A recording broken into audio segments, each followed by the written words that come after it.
Alors, chers amis, bonsoir pour cette étude de la parasha de Vaet Hanan, d'après les enseignements du Rav Noam Perel. Donc, la parasha nous dit Kimi goy gadol asher lo Elohim krobim elav kadonai Eloheinu bechol koreinu elav. Quel peuple a un Dieu qui est proche de lui, comme l'Éternel notre Dieu, chaque fois que nous l'invoquons. Et là-dessus, le Midrash nous enseigne Amar Rabbi Tanchuma. Rabbi Tanchuma nous donne une parabole. Il s'agit d'un bateau qui était rempli de goïm, de non-juifs, et sur ce bateau, il y a un juif. Et le bateau arrive sur une petite île pour faire escale, et alors il demande aux juifs va donc au marché et fais-nous des emplettes, achète-nous telle et telle chose qui nous manque sur le bateau. À quoi le juif leur répond mais je suis un étranger, je ne connais pas la ville, je ne connais pas la langue. Et alors les autres passagers du bateau lui répondent mais tu es donc juif. Y a-t-il un juif qui n'est pas chez lui où que ce soit dans le monde? Là où tu vas dans le monde, toi juif, ton Dieu est avec toi. Comme il est dit, qui est un Dieu qui est proche de lui où qu'il aille. Donc il y a une compréhension des nations, que le peuple juif est un peuple spécial. Chaque nation a son endroit sur terre. Les Français ont la France, les Allemands ont l'Allemagne, les Anglais ont l'Angleterre.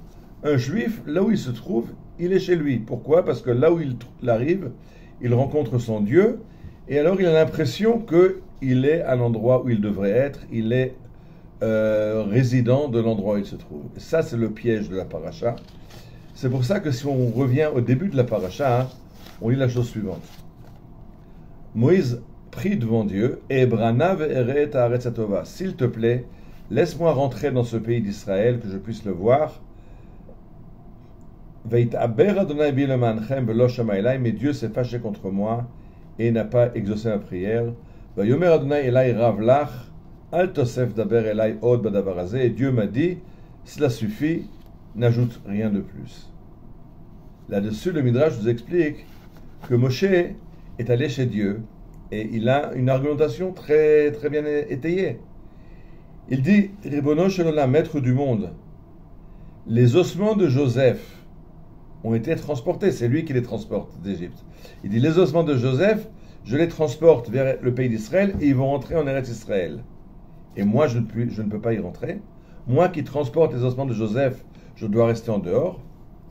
Amarloa kadosh baruch hu. Et alors Dieu lui répond, Mishehoda be'artso, nikbar be'artso. Ou Mishelohoda be'artso, eno nikbar be'artso. Celui qui se réfère à son pays, qui est fier d'être un fils du pays d'Israël, est enterré dans son pays. Celui qui n'a pas cette fierté d'appartenir à ce pays d'Israël n'aura pas le mérite d'y être enterré. De quoi s'agit-il? Le Midrash continue. Yosef, lui, se réfère à la terre d'Israël. Quand il apparaît devant le Pharaon, on rappelait qu'il était en prison, et qu'on le sort de sa prison pour résoudre les rêves du Pharaon, pour expliquer les rêves au Pharaon. Alors on lui demande qui tu es, et Yosef répond Ki gunov gunavti me eretz haïvrim. J'ai été volé, j'ai été kidnappé du pays des Hébreux. Et alors c'est pour ça, puisque même en Égypte, il se réfère au fait qu'il est d'Eretz Israël, il est du pays d'Israël, mais il a été kidnappé, alors au moment où il sera mort, il aura le mérite de voir sa dépouille revenir au pays d'Israël. Mais Moïse, c'est pas le cas. Quand Moïse s'enfuit de devant le Pharaon et qu'il va trouver refuge en Midian, chez Yitro, près du puits de Midian, alors il va rencontrer les filles de Yitro, il va les aider à puiser de l'eau, et quand les filles rentrent à la maison et que leur père leur demande mais comment êtes-vous rentrés aussitôt, elles vont répondre Ish Mitzri Itzilanu Miad Haroim. Nous avons rencontré un Égyptien qui nous a prêté main forte et nous a sauvés des bergers. Et Moïse n'a pas répondu. Il n'a pas corrigé Yitro. Non, je ne suis pas un Égyptien, je suis un Hébreu. Dit le Midrash, celui qui se présente en Égypte comme un Hébreu sera enterré en Eretz Israël, dans la terre des Hébreux. Celui qui se présente comme un Égyptien sera enterré en dehors de la terre d'Eretz Israël. Alors, il faut comprendre que Moshe avait toutes les raisons. Yosef est né en Eretz Israël, il est né chez Laban, mais il a grandi en Eretz Israël, il a vécu en Eretz Israël, et il se présente donc comme un Hébreu. Moïse, lui, a grandi en Égypte, dans la maison du Pharaon. Il a grandi comme un prince égyptien à la cour royale. Et c'est plus tard qu'il va choisir son camp et rejoindre le camp des Hébreux.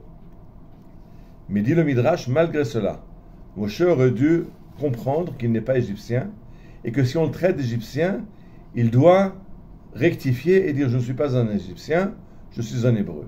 Alors c'est vrai qu'un juif peut se sentir à l'aise là où il est dans le monde, parce que là où il arrive dans le monde, il est en contact avec son Dieu, puisque notre Dieu est partout, sa gloire remplit le monde, mais il ne faut pas tomber dans ce piège. La gloire de Dieu est dans le monde.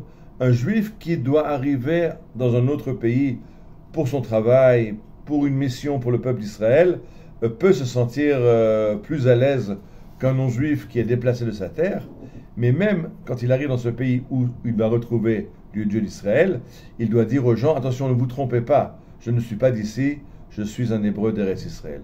Celui qui a cette compréhension qu'il est un hébreu d'Eretz Israël a sa part dans le pays d'Israël, et donc sa sépulture est aussi naturellement en Israël, c'est-à-dire que le lieu de son repos éternel, c'est la terre d'Israël.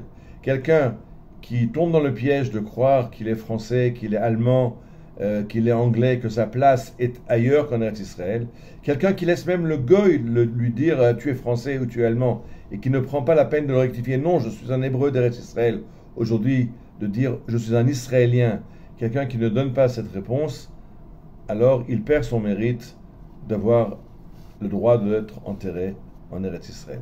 Alors on espère que tous, Moshe n'est pas rentré. C'était le dernier avertissement pour nous dire à tous de prendre nos dispositions à temps et de se définir comme un juif d'Eretz Israël qui rentre en Eretz Israël. Moshe a intercédé, il a voulu rentrer, il n'a pas pu rentrer. Quand on peut rentrer, on n'a pas besoin d'intercéder. Il suffit de prendre un billet d'avion et de venir rejoindre le peuple d'Israël qui se trouve déjà sur sa terre. Alors je ne peux que vous inviter à réaliser le rêve de Moïse, ce rêve pour lequel Moïse a intercédé, il a prié, mais il n'y a pas eu droit, parce que c'est à portée de main, il s'agit de prendre un billet d'avion et d'arriver en Eretz Israël. Shabbat Shalom ve Geoula Shlema.